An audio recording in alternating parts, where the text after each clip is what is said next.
इस गांव के प्रांगण में गांव की सरदारी को, पिता तुल्य बुजुर्गों को, नौजवान साथियों को, आवाज सुन रही मात्र शक्तियों को, हरियाणा से आए हर्ष शिकारा की आपके चरणों में हाथ जोड़ के राम राम। आज महाराजा सूरजमल के जन्मोत्सव पर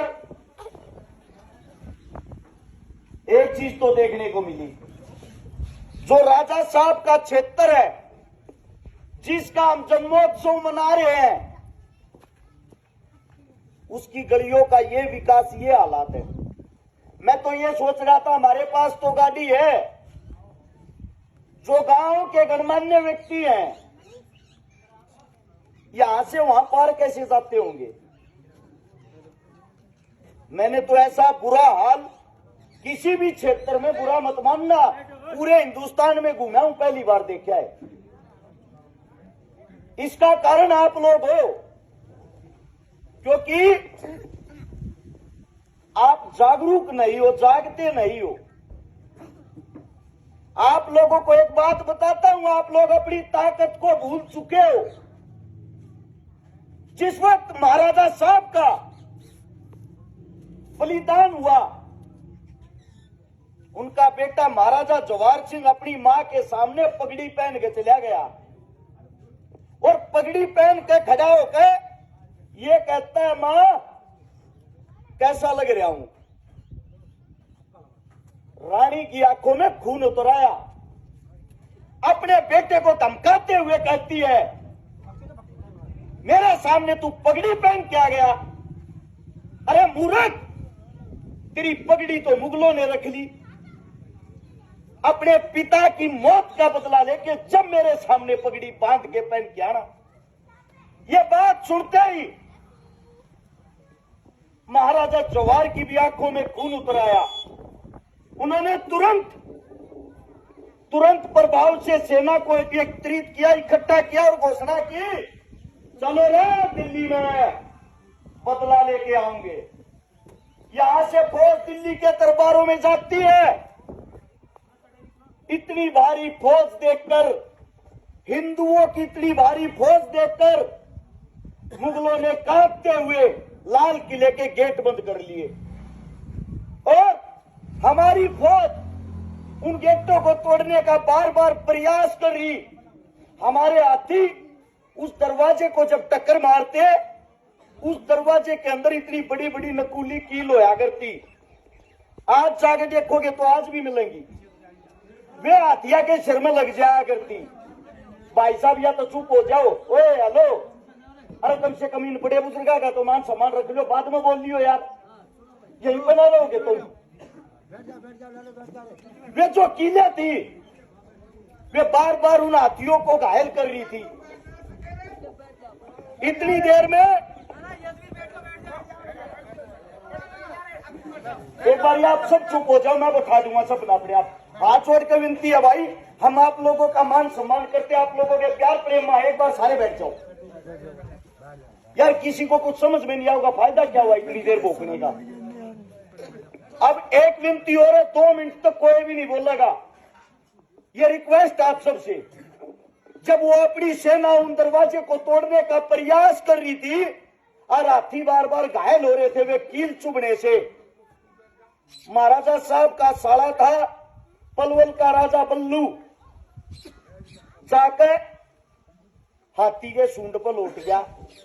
बोला मैंने यहीं पर बांध दे जवाहर, और फिर टक्कर मारी गेट आ गए। महाराजा जवाहर बोलिया, रे मामा मेरा पिता तो पहला नहीं रहा, तू कैसे काम करे है, तेरी बलि कैसे चढ़ा दूंगा मैं यहाँ पे। शर्मा ले थोड़ा, मैं कमजोर पड़ जाऊंगा, तू नहीं रहा था मामा।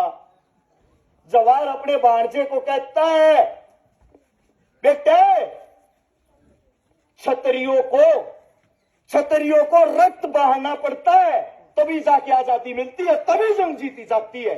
और तू मैंने बांध अपनी मां की तरफ देखता है और मां से कहता है, मां यो मेरा मामा के कहने लग रहा। उसकी मां भी कहती है, बेटा मैं तो विधवा उससे दिन होली थी जिस दिन मेरा पति गया, और मन में मेरे पति का बदला चाहिए, तेरा मामा मामा नहीं, चाहे तेरा भी बलिदान देना पड़े, क्योंकि ये जाट कभी उल्टे नहीं हटते। हम जीतने के लिए पैदा हुए, जीत के ही वापस जाएंगे। टक्कर मार।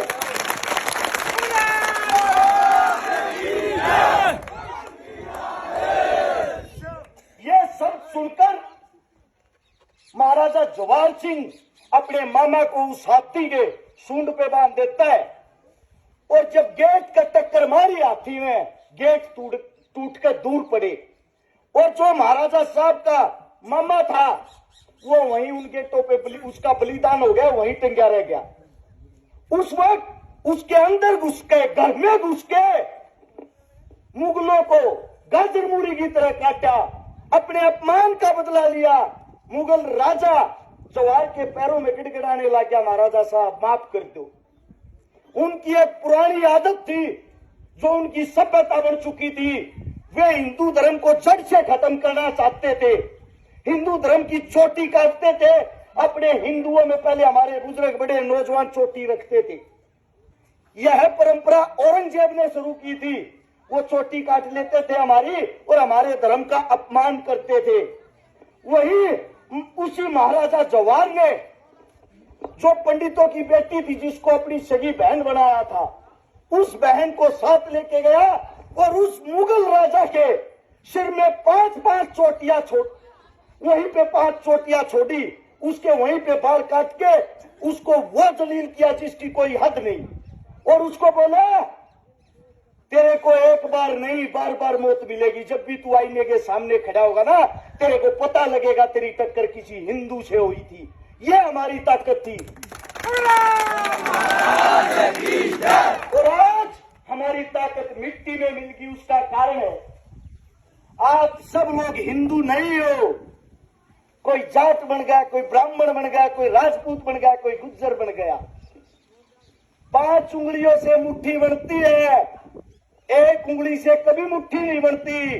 मैं गारंटी देता हूं, अकेली कौम कभी भी अपना भला नहीं कर सकती।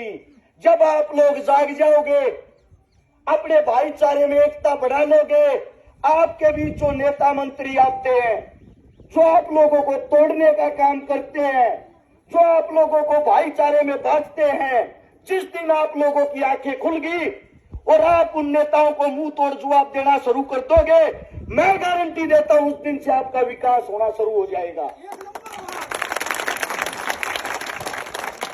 आपके बीच में पिछले 25 से 30 साल, जितनी मेरी उम्र हुई इतने दिन से ही एक कोहिनूर संघर्ष कर रहा है, जिसका नाम है नैन सिंह फौजदार। मुझे बड़ा दुख होता है बताते हुए, जब एक आदमी आप लोगों के लिए संघर्ष करता है, आप लोगों के लिए लड़ता है, जिसके अंदर भाईचारे को इकट्ठा करने की ताकत है, पता नहीं ऐसे आदमी को आप लोगों ने क्यों पीछे रख रखा है। एक बात और बता देता हूं, आप नैन सिंह फौजदार को नहीं, अपने हल्के को पीछे रख रहे हो, अपने विकास को पीछे रख रहे हो। देखो, ना तो मेरी यहां वोट है, ना यहां से मैं कोई नेता बन सकता, ना मैं यहां से नेता बनने के लिए आया हूं, लेकिन मुझे दुख इस बात का है, जिस इंसान के अंदर जुनून हो, जिस इंसान ने सुबह शाम दिन रात आप लोगों को एक करने के लिए अपनी जूतियां तड़वा ली, उस इंसान का तो जीवन भर आप लोगों ने गुणगान करना चाहिए। और एकलौता ऐसा इंसान है जो ये कहता है, गुणगान तो मैं ही आप लोगों का कर लूंगा, एक बारी साथ देकर दिखा दो।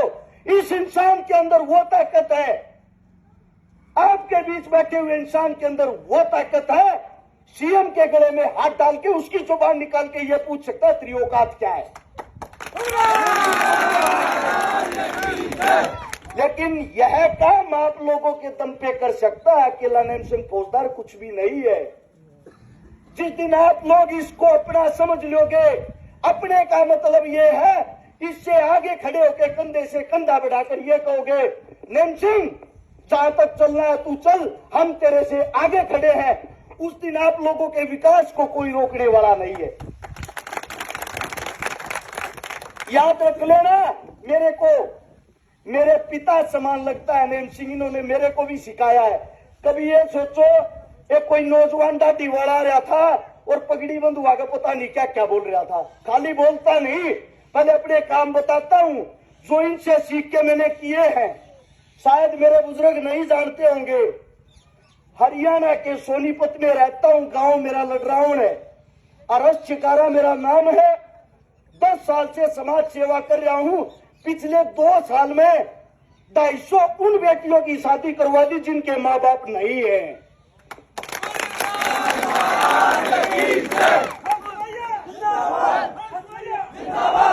1400 वो परिवार बसा दिए जिनके घर में पीने के लिए पानी का मटका तक नहीं था। 27.5 करोड़ रुपए की नगद उन गरीब भाई बहनों की मदद कर दी जिनके घर में नेता मंत्रियों ने कभी झांक कर नहीं देखा।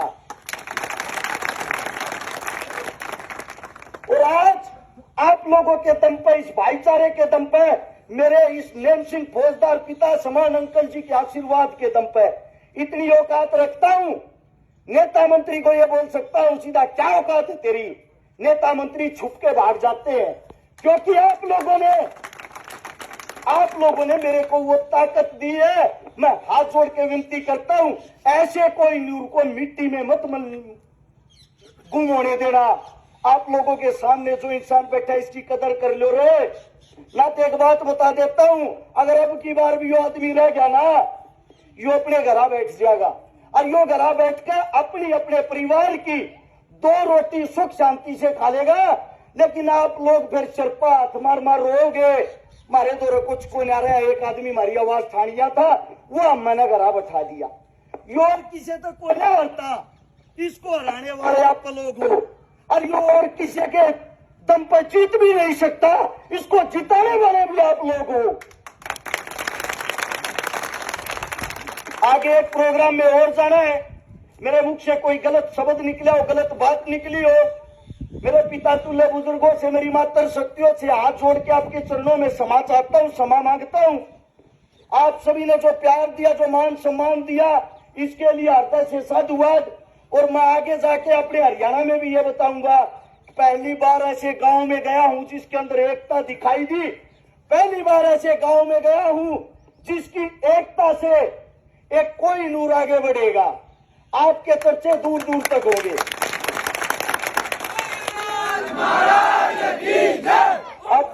अब एक जयकारा सूरजमल जी का मैं बोलूंगा। सूरजमल जी आप लोगों ने बोलना, अमर रहे पूरी जोर शोर ताकत के साथ, ताकि आप लोगों की एकता का पता लगे। महाराजा साहब तक ऊपर तक आवाज जानी चाहिए। महाराजा सूरजमल, महाराजा सूरजमल। धन्यवाद आप सभी साथियों का। राम राम, जय हिंद।